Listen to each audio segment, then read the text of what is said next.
Hello, and welcome to the Write Club podcast, where we take you behind the pages and into the fascinating world of writing. I'm Beth, and I'm joined, as always, by my lovely co-star, Mary. Hi, Mary. How are you today? Hi Beth, I'm good, thank you. Today we're joined by Anne Morgan, author, speaker, and editor. In 2012, Anne set herself the challenge of reading a book from every country in a year, a project that led to a TED Talk and to the non-fiction book Reading the World: How I Read a Book from Every Country. Anne has had two novels published, Beside Myself and Crossing Over. Her latest non-fiction book is Relearning to Read: Adventures in Not Knowing. The book puts not knowing center stage and plays with what examining the gaps in our understanding and the assumptions we use to plug those gaps can teach us about ourselves and our world. I think it's a must read for book lovers. I found it absolutely eye-opening. Thanks so much. Thanks for having me. Oh, No, thank you. it's brilliant to have you on, so welcome. Where is it that you're joining us from today? I'm in Folkestone on the south coast, so I can see the White Cliffs out of my window. And if I go to the end of my road, I can still see France on a sunny day Wow. from the cliffs. So yeah, it's quite a nice part of the world. That's amazing. Is it quite an inspiring spot to be writing from then? It can be, yeah. I mean, my second novel, Crossing Over, was about the small boats in the English Channel. So yeah, very much inspired by living here and moving here from London and seeing how different that feels in a place like this. So yeah, very much so. I think when you've lived in a big city for much of your life, and I was born in London, grew up there, um, moving outside and realizing that the world works rather differently, even just a few miles away, is quite an eye-opening experience in itself.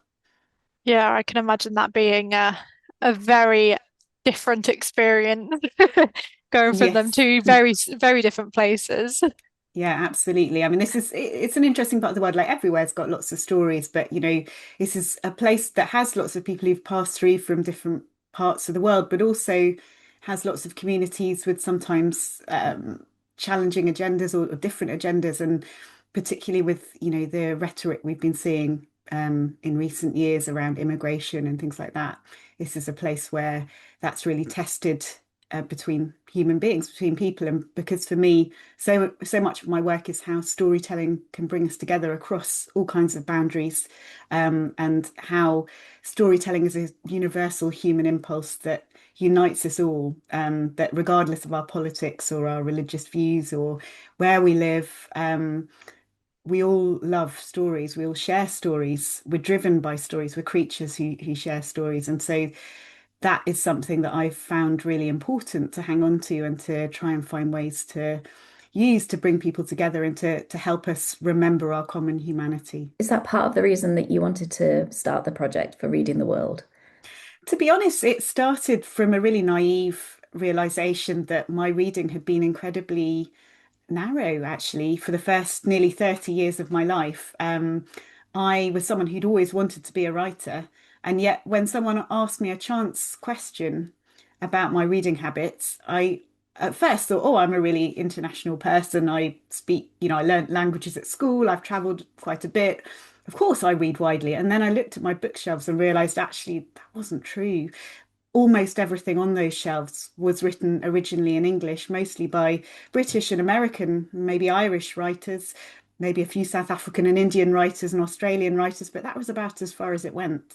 And when I thought about that, it seemed kind of mad because I knew there had to be lots of incredible stories written originally in languages other than English. And as someone who wanted to be a writer, it seemed crazy that I would shut myself off from that.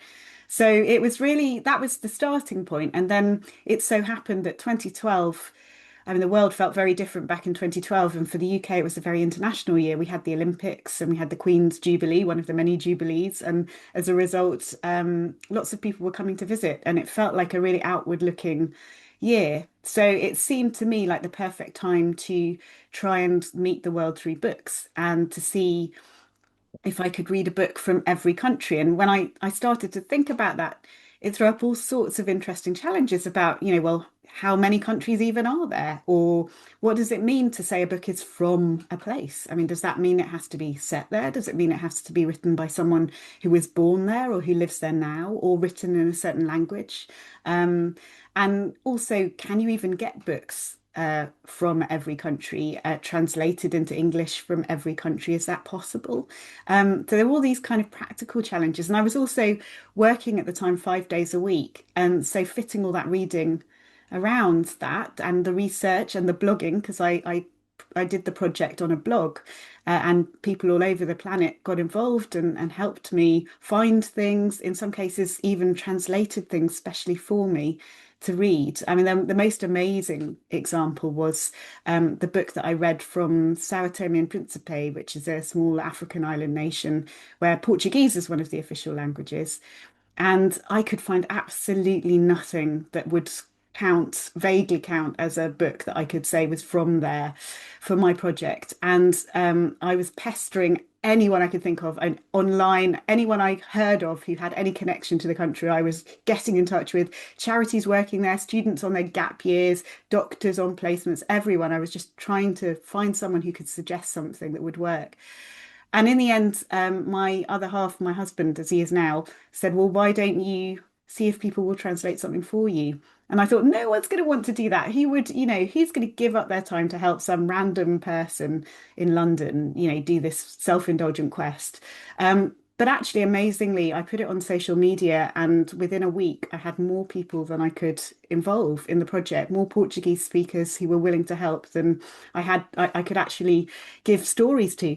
They included everyone from, they were all strangers apart from one person who I'd been to school with and hadn't seen for years, and she'd done Portuguese at university, and everyone from her to Margaret Jules Costa, who's one of the world's leading Portuguese and Spanish language translators. She translates Nobel Prize winners, and she heard what I was doing and she got in touch and said, I'd like to help.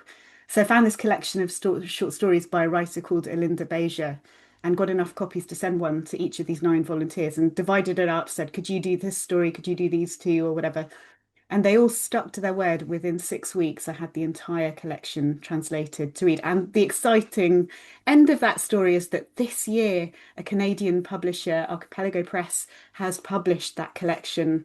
It's been edited by Margaret Shaw Costa, and it has been published, and it is the first book from Sao Tome and Principe available in English, the world's most published language. So it's a really lovely story, and it fills me with a lot of hope in terms of, what stories can do to bring us together, the generosity that storytelling inspires in so many people. Wow, that's an incredible story. And you wrote us an article recently, and this line I just thought summed up the book Relearning to Read perfectly. You said, it taught me about my blind spots and biases, helping me to read myself better, and it showed me that a flash of irritation or dislike can sometimes indicate a limitation in me rather than a problem with the story that I'm reading. And I absolutely love this idea. So, what would your advice be for readers when we notice these reactions in ourselves to enable us to become better and more enlightened readers? Yeah, well, I think the thing is just to rewind a little bit. So I mentioned all those practical challenges I had with reading the world, but there was a personal sort of existential challenge as well, which was that I realized the way that I had learnt to read, the what I thought reading was about, wasn't going to work when it came to trying to read a book from every country. And all the reading I've done since internationally, because I still get messages from people all over the world about books, and I still feature new books on my blog. And I realized that, I'd learned to read, and I thought I was really proud of being a good reader. English was my favorite subject at school, and I liked being good at it. I liked saying clever things about books. And to me, being a good reader was about understanding everything and getting it right. And I would try and do that by bringing knowledge to bear on the things that I read. So if I was studying a Shakespeare play, I would think, okay, well, in Shakespeare's time, corn was threshed in this way. So this metaphor tells us that this character might be worried about money, but maybe he's also feeling tired, or, all these amazing kind of strands that you can pull out. And that's fascinating. I love study, and I'm a massive supporter of academia, and nothing that I say in this book or in the work that I do is about attacking that or undermining it. But what I realized was that whoever you are, no matter how many languages you speak or how many countries you've been to, if you are really going to read widely, and even if you're reading within the UK and reading things from different communities that are unfamiliar to you, the same thing holds true. There's going to come a point where you don't understand everything, where you can't be sure what the references are, where you might miss things, or you don't know if something's funny or not, or even in some cases, whether, a story has a happy ending or not, because the story might work in very different terms to what you're used to.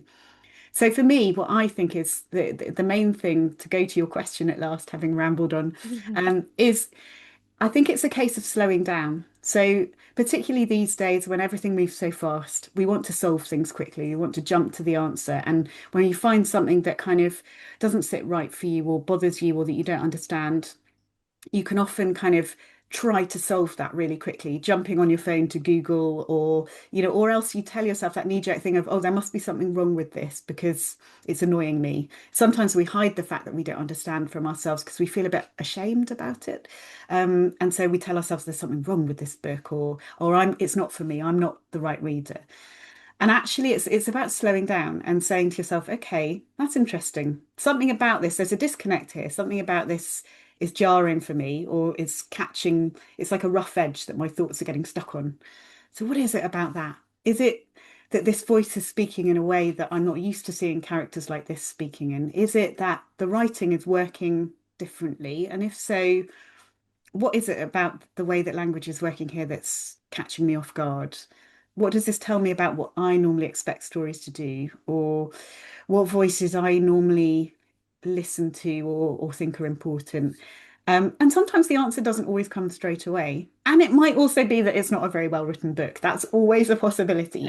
I mean, this isn't like saying that, there's no such thing as a bad book. I think there are bad books out there for various reasons, but I think jumping, particularly when you're reading something that is outside your comfort zone or outside your frame of reference, um, having a greater leeway, um, keeping that possibility a bit further back, maybe, than if you were reading a novel in a tradition that you're really familiar with, and then you read something that is just not quite cutting it, and it's just not as good as the last one you read. That's different, I think.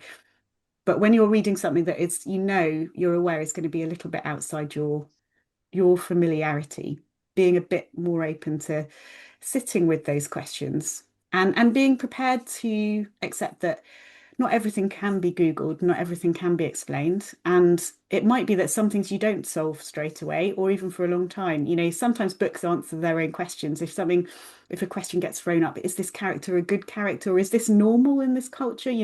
Is a marriage ceremony? I mean, I often give the example of the wedding ceremonies that we have in the UK. If someone came from a very different culture, or if an alien came down from outer space and saw a traditional British wedding, they might say, why is that woman being led up the aisle like a cow to market or something? And most people attending those weddings don't think anything of it because it's just our tradition. There are some people who do feel quite uncomfortable with that because of the symbolism, but actually for a lot of us, we don't see that as, oh, that father is really controlling and domineering. It's just he's actually doing what tradition says. So you don't really know sometimes whether a description you're reading is telling us about the individual character or about just what is normal in that society. And I think sometimes you have to just be prepared to sit with that question. And it might be that later in the book, the father does something really outrageous that makes you realize, yeah, he was being really domineering there, and that was showing us that. Or it might be that you don't actually get that answer, or you get it sometime later, maybe in another years later, talking to someone else in a totally different setting, and that's also fine. Or maybe never, and also Mm, that's okay. yeah. And sometimes quite fun, quite freeing. Yeah. Yeah, absolutely. I mean, I actually not long ago, oh, I'm probably very late to the party because I everybody and their mums and nans have read this book. But I've read A Thousand Splendid Suns, Ah, yes, yeah. and that for me was because of the culture I was so unaware of, and it seemed so far from what I know as my reality. That was a similar situation in that I just was like, why? Why? No, this can't be right. This can't be right. And to me, I had to then kind of sit with that for quite some time. And that book will always stay with me because it was probably one of the first books that I have read from that. Well, it was the first book that I'd read from that author. And also one that emotionally really like hit me. I feel like that I will just always remember that book for that reason. Um, and it what you're saying makes a lot of sense. I would be really beating myself up if I couldn't quite understand what was going on, or if there was a bit of language that was used that I didn't understand, or I'd be Googling how to pronounce certain people's names and things like that. And actually, you're so right. You can just sit with it and that's fine. It's Mm, okay not to know the answers to everything. And it's okay to like not feel like you need to rush through something to get to yeah. the end so that you know what happens. It's okay to actually enjoy the process and take it as slow as you need to.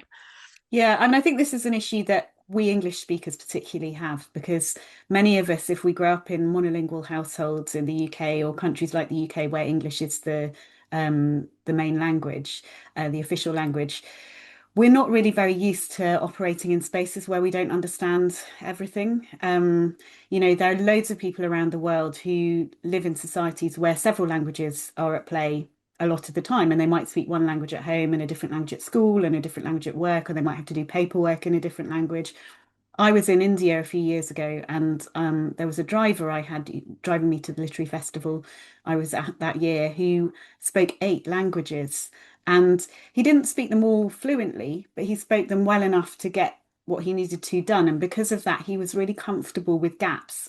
He was really comfortable with like not understanding certain things. And sometimes he would sort of just think, well, maybe I don't need to know that in order to get what I need to do done, here, or maybe that will become clear later. And so he was really relaxed about that. Whereas I think for a lot of people who have only operated in one language, that's quite frightening, or we just don't know how to deal with that because we're used to having everything quite obvious.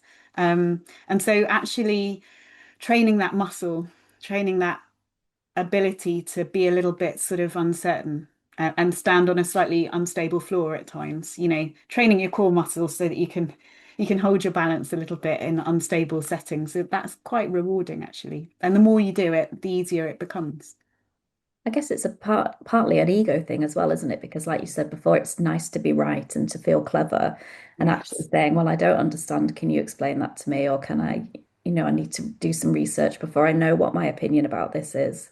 Yeah, absolutely. And the wonderful thing is people respond so warmly to that. I mean, I think the reason why a year of reading the world was a success was because I was holding my hands up and saying, I don't know about this and I'd like to learn. It's a different thing to being like, I don't know and I don't care, a kind of complacent, whatever. It's an active, openness. Like I'm out of my depth here, but I would like to know more. Yeah, And if you'd like to help me, I'd love that. And I'm just curious to see what I can discover. But I think curiosity is really interesting because it's something that we hear quite a lot about, and it's held up as a really positive thing. And I think it is mostly, but I think sometimes it can also be a little bit extractivist or a bit aggressive or intrusive in the wrong settings. So I think good curiosity, and my final chapter of Relearning to Read focuses on what good curiosity is. And I think the secret is being be being prepared to be changed by what you learn. So it's one thing if you're curious and you're like a sort of superior academic or anthropologist looking down on something and like, oh, what can I learn? What can I extract from here to make myself even look even better, or enrich me? And it's another thing if you're actually going into something being like, this might change me. I might change my thinking on certain things, or I might move some distance. And and that's interesting. And being prepared, being open to that. I think that's where the difference is. definitely. Another fascinating point that you mentioned in the book was that there was a 2020 report on rethinking diversity in publishing, Mm. and you mentioned the striking revelation that the profile of British publishing's typical target reader is a white, middle-class, middle-aged woman who listens to BBC Radio 4 and doesn't like to be pushed too far out of her comfort zone. And she even has a name, which is Susan. And I'm sure a lot of our readers will fit into some of those boxes. But can you talk to us about why it's important to challenge this narrow thinking and embrace all of the wonderful books that are less accessible to us? Yeah, absolutely. I mean, in many ways, I fit quite well into Susan's category. I'm much as I might not like to say it, I probably am middle-aged and I'm white. And I do listen to Radio 4 sometimes, even now. But when I'm not listening, of course, to this podcast. Um, but the thing is that, I sometimes think of it like a pond of water, or a puddle of water. Um, if we just sit in that little puddle, it kind of dries up in the sun. Things get narrower and narrower. There's less and less. If there's no fresh water coming in to, enrich and to kind of break things up, it becomes more and more stagnant. And I think the truth is that, you know, readers are actually generally a lot more capable of dealing with difference and of being curious than publishers often give us credit for. And I think publishers are probably quite unfair to Susan. I think she's probably more open to being challenged than publishers might expect. And it's kind of understandable that, publishing's a business and people are nervous about making money, and particularly these days when, the bottom line is so tricky for so many people and there isn't much money to spend. And we're seeing all these reports about people reading less and less. It's easy for publishers to be quite conservative about what they publish and try to play it safe and try to just publish the same things that have been successful before and that have been hits before. But actually, what that does is it impoverishes all of us. Actually, it doesn't enrich anyone in the end, because those stories, like I said, that puddle shrinks and it becomes more and more stagnant. And the real creativity, the joy of storytelling, that real sort of spark of joy when something surprising happens, when your mind is opened, when you look at something in a different way, is lost. And that's not to say that there's not great pleasure in curling up with an old favorite. And I know we all do that. And there are plenty of times when, I might reach for a comfort read, something that is within my comfort zone, and that's totally valid. This is not to say that there's things you should or shouldn't read. Very much not. It's just more that I think so much of the world is closed off to us if we don't have a diversity of storytelling in the broadest sense. Um, and yeah, we all lose if we don't try and fight for that, I think. Yeah, I think you're completely right there. Could you just tell us a little bit about the incomprehension workshops that you run?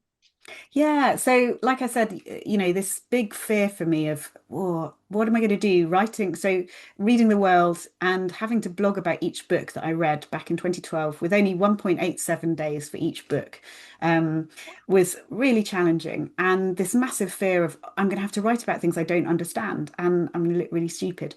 And then how that became a massive revelation for me, and it taught me about me, taught me to read myself better, which was fascinating, and changed my relationship with the world and with reading in the broadest sense, not just books, but also people and situations and whole dynamics.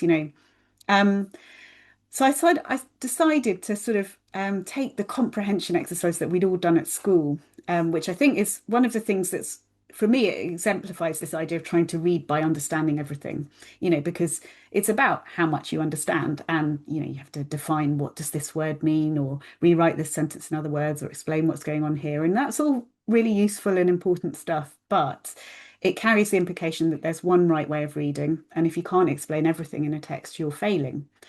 Well, as I've said, if you're going to read truly widely, we're going to have to live with the fact that there are things that we may not understand, and we may not be able to go and research all of those things or find the answers about them. So I decided to turn that comprehension exercise upside down and create this incomprehension workshop where I give readers extracts from usually 5 or 6 books that are likely to be outside the comfort zone of most of the people in the room. And instead of getting them to answer questions about them, I get them to ask questions. So what don't I understand about this? What shocks me? What surprises me? Um what would I like to know more about? What makes me feel uneasy? Or and what also listening to what we try and plug the gaps with. So one of the things that makes reading so satisfying is that it is an active process. It's a creative process. So unlike sitting watching a film, we're actually involved in creating the world. The reader, all good writers will leave gaps. So we might think that a world is really richly described, but if you look at the number of details a writer uses on the page, it's usually not that many, and there are gaps in between those details. And if you're reading a book that is from a world that's very familiar to you, you'll probably plug those gaps with things that fit quite well. But if you're reading something that comes from a tradition that you don't know, you might reach for all kinds of weird things that don't fit really well in those gaps and might lead you off into all kinds of weird assumptions about what that story is or what's going on. Um, and actually learning what you tend to reach for when you don't understand is really interesting. So we tend to default to certain things. So it might be for me, I might reach for biblical references or pop culture, or it might be things I've read or places I've been to. You might reach for other things or folklore or fairy tales. There are things that our heads tend to go towards. And I had a brilliant example of this a few years ago when I was doing a workshop with some students in Assam. And we were looking at an extract from a griot's performance. Now, when I do the workshop, I never tell the people taking part what the text is that they're looking at. So they don't know who wrote it, where it's from, any information about it. They just have the words on the page because I don't want any assumptions, any kind of ideas about what it's going to be like to be clouding their reading. And this was an extract from a griot's performance. It was kind of complicated. It was this old saga from the 12th century, the Epic of Askia Muhammad, performed by a griot called Nuhu Malio back in 1980 and recorded over 2 nights on a rusty old tape recorder in Niger. And this recording had then been transcribed in Songhay and then translated from Songhay into French and then translated from French into English. But the original recording was really quite poor quality. So there were bits missing, bits that the transcriber couldn't hear. They then realized that the original transcriber also didn't understand the form of Songhay that was being spoken. So they spoke modern Songhay and the griot was speaking ancient Songhay. So they had to get it retranscribed to get to a whole saga. So what you had was this text with like lines and then bits missing where it said undecipherable. And so I presented this to these students, and half the room was convinced that what they were reading was the transcript of two spies plotting an assassination. And it was amazing because I was just like, this is an explanation I would never, this would never enter my head. But that's what's top of mind for you. That's what's close to the surface for you. And that's so interesting, learning that about your worldview, you know, what you default to. So that's part of what we do in the exercises as well, is we kind of discover who we are as readers, what our minds tend to do when we don't understand how we feel, how it feels in the body. Sometimes people get quite angry or quite sort of nervous, or people might laugh if they don't understand things. It's a whole range of things. So it's exploring, it's getting comfortable, and also getting comfortable with admitting that you don't know something. And for many people, admitting that in a group of people is quite a new experience, actually, because it's not something that is rewarded in our society, I don't think, or seen as, something to be proud of. And actually, sometimes I think it can be really valuable. Yeah, that's so true. It's a little bit like being in a book club, isn't it? When someone says something about a book and you think, "Oh, I didn't think that at all. Like that's not how I imagined it." Or, Mm, they're really cross about someone and you think, "Oh, well, I don't think that's anything to do with the character, actually. I think you've brought something in from your own life." It's fascinating. very much so. Yeah, it's a really good point. Yeah. Did you have a particular book that you would say was the most challenging that you took on in the challenge? Oh gosh. Oh, there are a number of quite challenging books. And I continue to read quite challenging books. I mean, that uh Epic of Askia Muhammad was probably one of the most challenging because not only were there lots of bits missing, but what there was often quite hard to follow in terms of the really rich imagery, but referring to historical events I knew absolutely nothing about. Um, Dynasties of rulers that whose names meant nothing to me, um, and rules of storytelling. I mean, jokes that so the way griots work, they will tailor the story to whoever is paying them.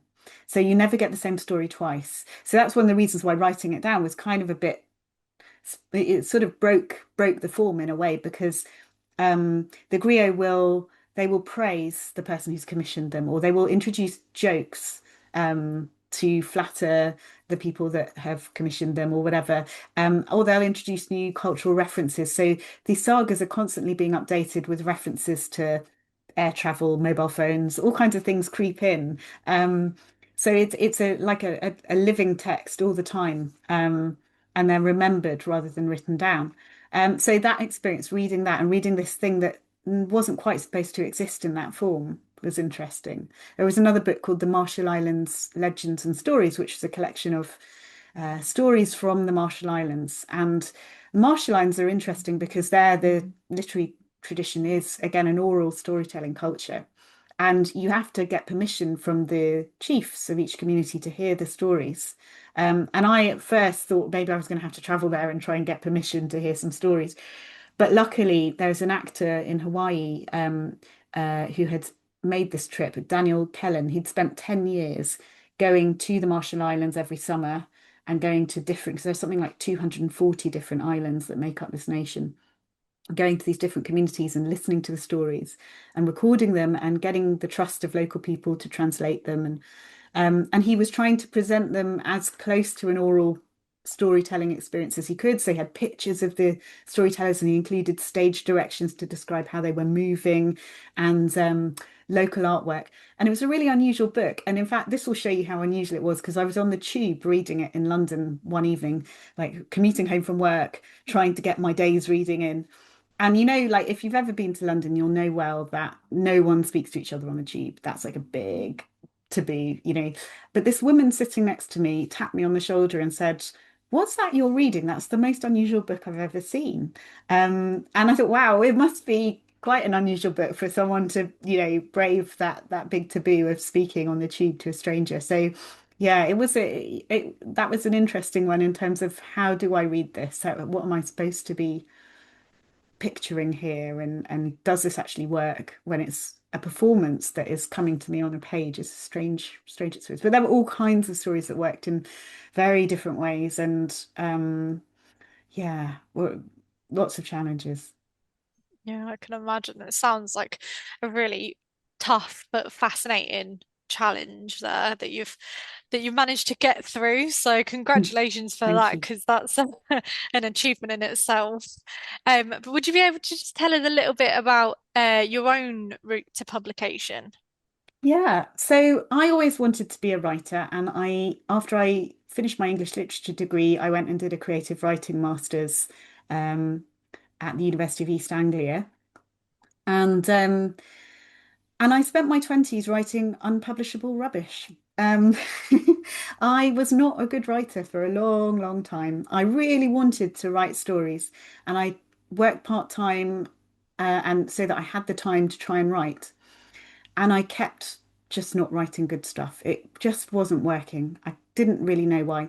And I remember about the age of 26 or 27, I had this kind of revelation, which was that it might only ever be me on my own in a room playing with words and trying to make them into stories. And if that wasn't enough for me, then I should go and do something else. But if it was enough for me, then I should continue to structure my life in a way to try and be able to afford to do that as much as possible. And I decided it was enough for me. And so I made a deal with myself then that, okay, this is what the life is, and anything else that comes is a bonus. Then I carried on for several years, not writing very good stuff. I started working as a sub-editor at various newspapers and magazines and spent a lot of time editing other people's work, and also did some copywriting. And then started blogging. I did a postgraduate diploma in journalism in my late 20s, and we had to start a blog as part of that. And the blog I started was a year of reading women because I realized I hadn't read a lot of writing by women, which was kind of crazy when I was an aspiring woman writer. And then that led on to a year of reading the world when someone left a comment there recommending a book by an Australian male writer. So it kind of led to that. And all through this, I thought my first book was going to be a novel. That's what I wanted to do. I wanted to be a novelist. And so it wasn't until I was several months into a year of reading the world that someone actually said to me, and it started getting media coverage, And in fact, it was the literary editor of the Scotsman newspaper. He said to me, "Well, surely you're going to write a book about this." And I was like, "Oh, well, maybe I am." And so I was really fortunate. Various agents were interested, and I had a meeting with one, and we put a proposal together. And within half an hour, she had an offer from my publisher for this book. And this was before the project was finished. I was a kind of unknown writer. I hadn't written the book. The book was going, this was the kind of deal you really don't get these days. It was incredibly lucky back in 2012. And actually, it was quite stressful at the time because this was at the point where I was stressing about Sao Tome and Principe and was I actually going to be able to get a book from that country? And I had a book deal, and I was like, I might not actually be able to finish this project because I don't know if I can get a book from this country. Um, so that was that. And then weirdly, doing all this reading, and this is another reason to go back to your question about Susan and why we should read more widely, why it's important, is that reading, that experience of reading so many diverse stories that worked in all kinds of different ways, that used imagery that had never occurred to me, that did things with language I didn't know was possible before, opened up my writing. And after I'd finished writing my first book, Reading the World, I wrote my first novel, which I'd been thinking about for about 6 years before and trying and failing to get right. And I just wrote the first draft. I did do some editing on it, but on the day that Reading the World was published, that novel went out on submission and went to auction with several publishers and ended up being published by Bloomsbury. So that was great. I mean, I don't want to end there because that makes it sound like a fairy tale, and it was incredibly lucky and wonderful. But the writing life is tough, as I'm sure we all know. And it then took me 5 or 6 years to find a publisher for my second novel. So, that's not to say it's not, I don't want to give anyone the impression that it's like a kind of waving a magic wand and you get a book deal and suddenly that's it. This is a tough struggle. The creative life is wonderful. I wouldn't change it. Like I said, for me, I made a deal with myself that it might only ever be me on my own in a room playing with words, and that's what it is. And I've had to remind myself of that sometimes over the years in between, that anything else is a bonus. But I think if you're happy to look at it that way, then it can always be something that is rewarding and certainly something that I would choose. I think that's a really lovely way to look at it. Thank Definitely. you. Yeah. Are you working on a book at the moment that you can share with us? I am. Yeah. Well, funnily enough, there are two books on the radar, one of which sort of happened to me. So again, I'm falling into the trap of making it sound like a fairy tale. Um, in the years of struggling to find a publisher for my next novel, I wrote various short stories, which I took a long time to work on. Anyway, that all seems to have come together into a collection now, which I'm just starting to talk to my publisher about maybe bringing out, which is a slightly, I can't say too much at this stage, but it's a collection that's a bit anarchic and playful and pokes a bit of fun at the publishing industry, and maybe doesn't quite work how the normal short story collection, if there is such a thing, might work. So there's that. And then there's another novel which I've been working away at for, again, 5 or 6 years. That seems to be about the normal gestation for me. An idea knocks around for a long time, and it might be in a notebook somewhere, or I might be trying to write it and it doesn't come together, and then suddenly something clicks. And that seems to be, I don't want to jinx it, but that seems to be happening at the moment. So I'm hopeful that will be in a publishable shape fairly soon. Yeah. Oh, excellent, excellent. This is probably going to be a really difficult question for you. It's a difficult question for most of the people we talk to, but could you give us a book recommendation? Well, yeah. I mean, okay. Can I give you two? And Yes. you can always choose just to use one. So one the first I'm going to give you is a book that people often ask me what was your favorite book from the project, and it's really hard, and I always say there isn't one favorite because there's so many that were special for so many reasons. However, there is one book that has been really special to me over the years, and it's a book that was originally called An African in Greenland, by a Togolese writer called Tete Michel Pomassi, which was translated into English by James Kirkup. And it is the true life story of his running away from rural Togo as a teenager after he was told in the 1950s that he was going to have to go and live with the python cult in the jungle. and he didn't really fancy this idea. He was afraid of snakes. And so in his local evangelical bookshop, he happened to find a book about Greenland. And he said not only did this incredible country have no snakes, it had no trees in which they might hide. And so he ran away from home and went to live with the Inuit for 2 years. It took him 10 years to get there, but he got there. And he wrote this extraordinary book years later called An African in Greenland, which is the most joyful, extraordinary celebration of curiosity and connection. And it's the subject of my final chapter of Relearning to Read. Um, and I love that book, and I wrote about it in warm terms, and various people picked up on it because of what I'd written about it. And a few years ago, it was re-released as a Penguin Modern Classic called Michelle the Giant. And so as a result, Teta Michelle and I got in touch and became friends. And long story short, this summer he and I went back to Greenland together. And 60 years after his first arrival, we travelled to many of the places that he'd arrived at in 1965, and had some extraordinary experiences, including an encounter with a woman who had been a 4-year-old girl when he came in the 1960s, and he'd stayed with her family for several months. And she's now a grandmother, and she came to meet him. And he just burst into tears. He was so overwhelmed. It was an incredible experience. He's now 84, although you wouldn't know it to look at him. He's just as vigorous as he was, I think, 60 years ago. He was running ahead of us in his excitement, to see places. But that was incredible. So that book is very close to my heart. A book I'm reading at the moment that I really love is a book called Art on Fire, by the Korean writer Yoon Ko-in, translated by Lizzie Bueller. And it's so funny. It's a satire on the art world. It's the story of a struggling artist in South Korea who is working as a sort of delivery driver, or the equivalent of a delivery driver, and then completely by fluke gets a place on an exclusive residency in California, which is run by a foundation headed up by a dog that takes photographs. And it's so funny. It's just brilliant. So I can heartily recommend that. Oh, that sounds brilliant. There's two so different books. I'm sorry, I don't talk a lot. I could talk for hours about books, so you'll probably have to edit it down. But Well, yeah, you're in better good to give you too company. much. Yeah, I was going to say, don't let us keep going because we'll be here until midnight. Oh, well, thank you so much for joining us, Anne. It's been really, really interesting to talk to you. Oh, great pleasure. Thanks for having me. Yeah, it's been brilliant. Thanks a lot. Thanks for tuning into the Write Club.